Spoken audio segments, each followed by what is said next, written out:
Welcome दोस्तों, आज हम लोग बिहार बोर्ड के 10वीं क्लास के हिंदी के पद भाग का 7 नंबर पाठ हिरोशिमा के प्रश्न और उत्तर को पढ़ेंगे। हिरोशिमा के लेखक सच्चिदानंद हीरानंद वात्स्यायन अज्ञे जी हैं। लघु उत्तरीय प्रश्न और उत्तर को पढ़ने वाले हैं। प्रत्येक प्रश्न 2 अंक का पूछा जाता है।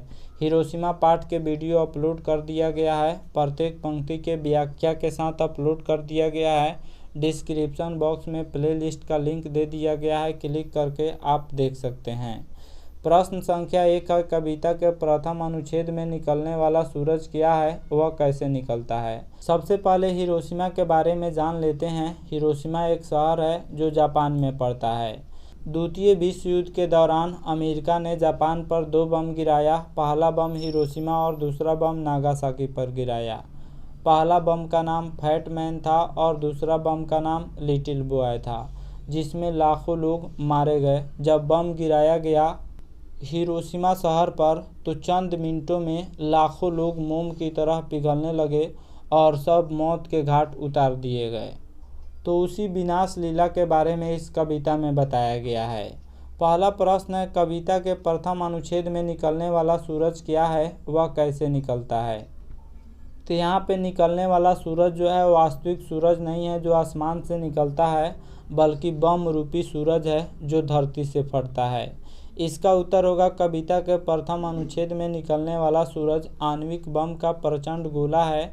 ऐसा प्रतीत होता है कि वह क्षितिज से न निकलकर धरती फाड़ कर निकलता है। पहला बम 6 अगस्त 1945 को और दूसरा बम 9 अगस्त 1945 को हिरोशिमा और नागासाकी पर क्रमशः गिराया गया था, जिसमें लाखों लोगों को मौत के घाट अमेरिका के द्वारा उतार दिया गया था। द्वितीय विश्व युद्ध के दौरान अमेरिका ने ही जापान पर बम गिराया था।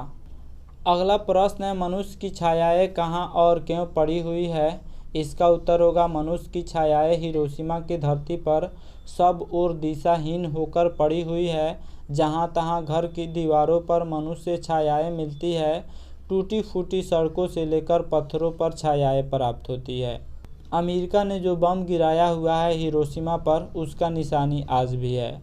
जहाँ घर की दीवारों पर मनुष्य की छायाएं हैं, टूटी फूटी सड़कों पर और वहाँ की पत्थरों पर मनुष्य की छायाएं आज भी प्रतीत हो रही है। वहाँ की बंजर भूमि इस बात की गवाह है कि अमेरिका ने जापान पर बम गिराया था, जिसमें लाखों लोग काल की गाल में समा गए थे। अगला प्रश्न है, हिरोशिमा में मनुष्य की साखी के रूप में क्या है। साखी का अर्थ पहचान होता है, तो पहचान के रूप में हिरोशिमा में क्या है। इसका उत्तर होगा, आज भी हिरोशिमा में साक्षी के रूप में अर्थात प्रमाण के रूप में जहाँ तहाँ जले हुए पत्थर हैं, दीवारें पड़ी हुई हैं। यहाँ तक कि पत्थरों पर, टूटी फूटी सड़कों पर, घर की दीवारों पर लाश के निशान छाया के रूप में साक्षी हैं, यानी गवाह हैं। जिस तरह पंजाब के जालियांवाला बाग में जब हजारों लोगों को मारा गया था तो उसके बंदूक के निशान आज भी गवाह हैं, उसी तरह हिरोशिमा में जले हुए पत्थर, दीवारें, टूटी फूटी सड़कें उस विनाश लीला के गवाह हैं। अगला प्रश्न है, प्रज्वलित क्षण की दोपहरी से कवि का आशय क्या है। इसका उत्तर होगा, हिरोशिमा में जब बम का प्रहार हुआ तो प्रचंड गोलों से तेज प्रकाश निकला और वह चारों दिशाओं में फैल गया। जब अमेरिका ने बम गिराया तो उस बम का प्रकाश चारों दिशाओं में फैल गया। लोग मोम की तरह पिघलने लगे।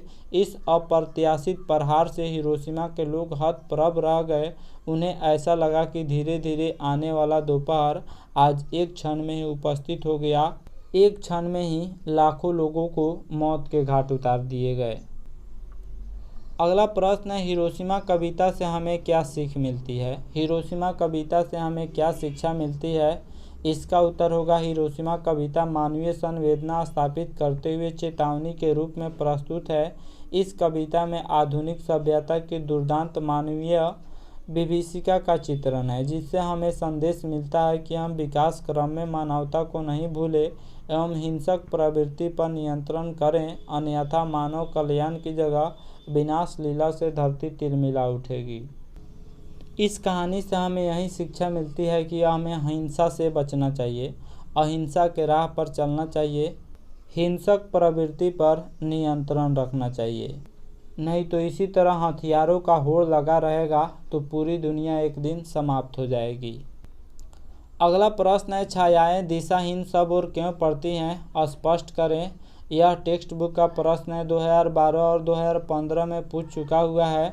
अथवा छायाएं दिशाहीन सब और क्यों पड़ती है, हिरोशिमा शीर्षक कविता के आधार पर स्पष्ट करें।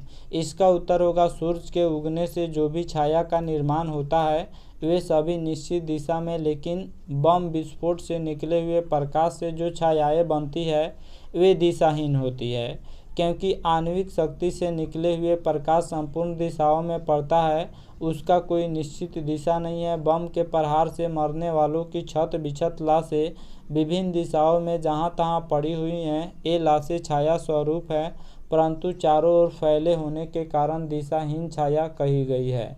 जब हिरोशिमा में बम गिराया गया तो चारों तरफ लाशें ही लाशें थी। चारों ओर लाशें फैली होने के कारण दिशाहीन छाया कही गई है। तो ये था हिरोशिमा चैप्टर के प्रमुख प्रश्न और उत्तर। आशा करता हूँ यह वीडियो आप सब किसी को काफ़ी पसंद आया होगा। हमारे चैनल को सब्सक्राइब करें, इस वीडियो को लाइक करें तथा अधिक से अधिक शेयर करें। Thanks for watching my video.